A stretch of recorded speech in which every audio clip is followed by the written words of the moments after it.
नमस्कार विद्यार्थियों, जैसा कि आपको मालूम है कि जीव विज्ञान का टॉपिक चल रहा है और उसमें जो है ये पार्ट 5 आज आपके पास जाने वाला है।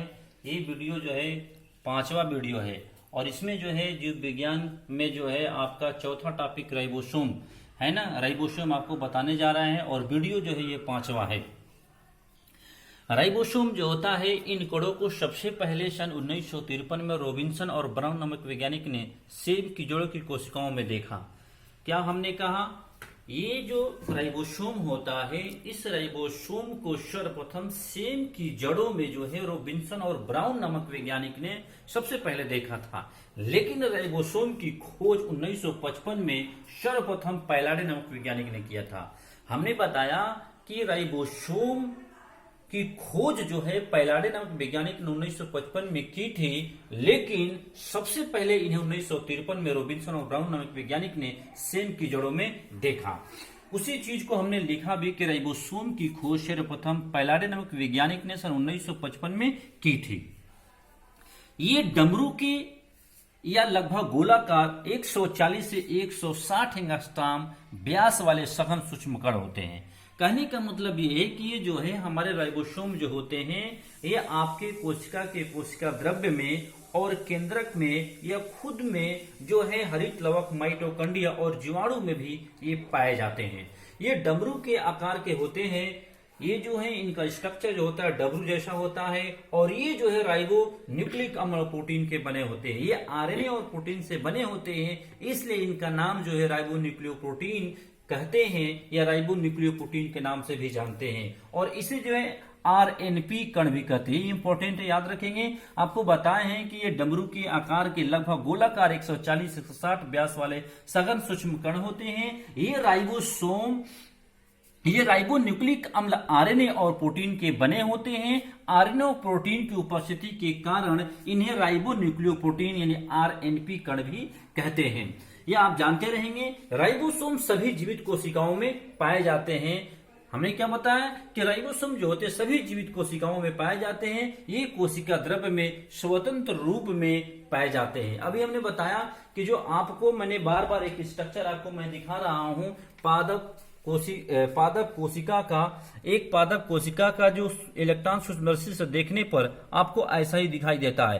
बार बार इस स्ट्रक्चर का महत्व आपको बता रहे हैं। देखिए यहाँ पे आपको मैं राइबोसोम को दिखा रहा हूं, कहाँ पे है। देखिए ये जो काले काले बिंदु जो 5, 7, 8 की संख्या में दिखाए जा रहे हैं, आप देख रहे होंगे, ये राइबोसोम है। देखिए ये कोशिका है और ये कोशिका के जो लाल लाल आपके छोटे छोटे बूंद की तरफ दिखाए गए हैं, ये आपके कोशिका द्रव्य हैं। इन्हीं कोशिका द्रव्य में जो है राइबोसोम स्वतंत्र अवस्था में पाए जाते हैं। और इसके अलावा राइबोसोम जो है केंद्रक कला, देखिए ये केंद्रक है और केंद्रक कला जो होता है यानी किनारा, इस केंद्रक कला के ऊपर भी राइबोसोम पाए जाते हैं। इसके अलावा जो इंडोप्लाज्मिक रेडिकुलम होते हैं, इन इंडोप्लाज्मिक रेडिकुलम के सतह पर भी राइबोसोम पाए जाते हैं। तो कहने का मतलब ये है कि राइबोसोम जो होते हैं कोशिका द्रव्य में, केंद्रक कला और इंडोप्लाज्मिक रेडिकुलम में भी पाए जाते हैं। इसके अलावा ये हरित लवक, माइटोकॉन्ड्रिया में भी पाए जाते हैं। और ये राइबोसोम जो होते हैं 2 प्रकार के होते हैं। एक जो होते हैं 70S प्रकार के राइबोसोम और एक जो होते हैं 80S प्रकार के राइबोसोम। और 70S प्रकार के जो राइबोसोम होते हैं, इनकी थोड़ा सा खास बात है कि आप ढेर सारे हमने कोशिकांगों की चर्चा किया जिसमें जीवाणु में नहीं पाए जाते थे। लेकिन ये राइबोसोम के जो प्रकार होते हैं, ये 70S प्रकार के और 80S प्रकार के, उसमें से जो 70S प्रकार के राइबोसोम होते हैं ये जीवाणु में भी पाए जाते हैं। ये खास बात है। तो राइबोसोम जो होते हैं ये कोशिका द्रव्य में, केंद्रक कला, केंद्रक में और हरित लवक, माइटोकॉन्ड्रिया और जीवाणु में भी आपके ये पाए जाते हैं। आइए इसका स्ट्रक्चर देख लेते हैं। राइबोसोम की संरचना देख लेते हैं। देखिए डमरू के आकार का स्ट्रक्चर बनाया गया है। ये राइबोसोम का स्ट्रक्चर है, राइबोसोम का संरचना है। ये देखने में डमरू जैसा दिखता है। आइए अब जो है सबसे इंपॉर्टेंट चीज देखते हैं, कार्य। राइबोसोम का सबसे महत्वपूर्ण कार्य होता है आपका प्रोटीन संश्लेषण करना। यानी प्रोटीन का निर्माण करता है। कोशिका में क्या करता है कि ये प्रोटीन का निर्माण करता है। ये सबसे महत्वपूर्ण राइबोसोम का कार्य है। आइए एक बार और आपको बता देते हैं राइबोसोम की सर्वप्रथम खोज जो है पैलाडे नामक वैज्ञानिक ने 1955 में की थी, लेकिन इन्हें 1953 ईस्वी में रॉबिन्सन और ब्राउन नामक वैज्ञानिक ने सेम की जड़ों में देखा था। ये इंपॉर्टेंट बात है कि सबसे पहले 1953 में रॉबिन्सन और ब्राउन नामक वैज्ञानिक ने सेम के जड़ों में देखा, लेकिन पैलाडे नामक वैज्ञानिक ने 1955 में सर्वप्रथम राइबोसोम की खोज की। राइबोसोम जो होता है ये कोशिका के कोशिका द्रव्य, केंद्रक कला और हरित लवक, माइटोकॉन्ड्रिया और जीवाणु में भी पाए जाते हैं। इसके अलावा जो एंडोप्लाज्मिक रेटिकुलम होता है, जो इससे पहले पढ़े हैं चौथी वीडियो में, उस एंडोप्लाज्मिक रेटिकुलम के सतह पर भी ये राइबोसोम पाए जाते हैं। ये राइबोसोम जो होते हैं कोशिका द्रव्य में स्वतंत्र अवस्था में भी पाए जाते हैं। ये दो प्रकार के होते हैं, ये 70 प्रकार के और 80 प्रकार के। जो 70 प्रकार के राइबोसोम होते हैं इनकी सबसे खास बात है कि ये जीवाणु में भी पाए जाते हैं, जो कि अन्य कोशिकाओं की अभी हमने चर्चा की कि कोई भी अभी कोशिकांग जितने बताए हैं कोई भी जीवाणुओं में नहीं पाया जाता है, या लेकिन ये 70 प्रकार के राइबोसोम जो होते हैं ये जीवाणु में पाए जाते हैं। इनके जो कार्य होते हैं, ये कार्य जो है सबसे इनका जो महत्वपूर्ण कार्य है ये प्रोटीन संश्लेषण करना है, यानी प्रोटीन का निर्माण करना है।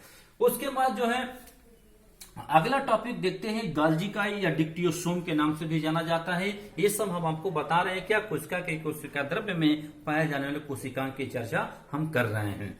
तो ये गाल्जी काय जिसको डिक्टियोसोम के नाम से भी जाना जाता है, गाल्जी काय की खोज सर्वप्रथम सन 1898 में कैमिली गाल्जी ने की थी। इनको लाइपोप्रोटीन के नाम से भी जाना जाता है। यानी गाल्जी देखिए इनके नाम पर ही है, जो गाल्जी है अपने नाम पर ही इन्होंने रखा है। जो गाल्जी काय की खोज सर्वप्रथम सन 1898 में कैमिली गाल्जी ने की थी, इनको लाइपोप्रोटीन के नाम से भी जाना जाता है। और जैसे अन्य कोशिकांग होते हैं सेम उसी तरह ये भी है। ये जीवाणु और नीले हरे सवालों को छोड़कर सभी जीवधारियों की कोशिकाओं में मिलते हैं। ये केंद्रक कला कोशिका झिल्ली यह दोनों से जुड़ी होती है। ये नलिकाएं तीन रूप में दिखाई देती है। जो हमारी गाल्जिकाएं हैं ये तीन रूप में जो हमें दिखाई देती हैं। ये जो है पहला लंबी चपटी नलिकाओं के रूप में, जिसे हम सिस्टर्नी कहते हैं, उसका यहाँ पे स्ट्रक्चर बनाया गया है। ये लंबी चपटी नलिकाओं के रूप में जिसे सिस्टर्नी कहते हैं, और इस सिस्टर्नी का स्ट्रक्चर आपको बनाया गया है।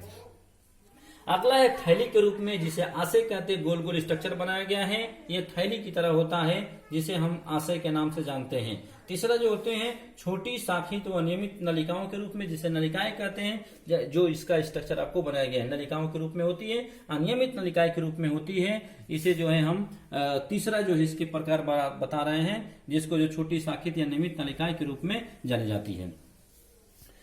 उसके बाद जो है एक इम्पोर्टेंट बात है जो नोट में आप लिख लेंगे, इसे ट्रैफिक पुलिस के नाम से भी जाना जाता है। जो हमारी गाल्जिका या डिक्टियोसोम है, इसे ट्रैफिक पुलिस के नाम से भी जाना जाता है। इसका कार्य देखिए क्या है, श्रावण, एंजाइम स्रावित करना। इसका मुख्य कार्य क्या होता है, एंजाइम का श्रवण करना। एंजाइम जो अपने शरीर से निकालता है और हार्मोन का उत्पादन करना, हार्मोन का निर्माण करता है ना। ये जो कोशिका में पाए जाते हैं, इस कोशिका में ये हार्मोन का निर्माण करते हैं और ये एंजाइम का निर्माण करते हैं। और तीसरा जो इसका कार्य है कोशिका भित्ति का निर्माण करना। यानी हमारे जो गाल्जिकाएं हैं, डिक्टियोसोम है, इसके महत्वपूर्ण तीन कार्य आपको बता रहे हैं। सबसे पहले एंजाइम का स्रावित करना, एंजाइम सिक्रीट करना, एंजाइम निकालना। दूसरा जो होता है हार्मोन का उत्पादन करना, हार्मोन का निर्माण करना, हार्मोन बनाना। और तीसरा जो है कोशिका का निर्माण करना। इस प्रकार जो है ये आपके पार्ट 5 जो वीडियो है आप तक पहुंच जाएगा। और मुझे पूरा विश्वास ही नहीं, पूरा मुझे उम्मीद है कि आप नोट बना रहे होंगे और अच्छी तरीके से लॉकडाउन का उपयोग कर रहे होंगे। घर पे बैठ के आप अच्छे से उसको पढ़ते रहिए, स्टडी करते रहिए। जहां भी आपको कोई भी बात हमारी समझ में ना आती हो तो आप जो है कमेंट करके, आप फोन करके आप बता सकते हैं। और इस वीडियो को जो है शेयर और लाइक जो है थोड़ा करते रहिए, ताकि अन्य विद्यार्थी जो नहीं जानते हैं वहां तक भी ये पहुंच जाए। बहुत बहुत धन्यवाद।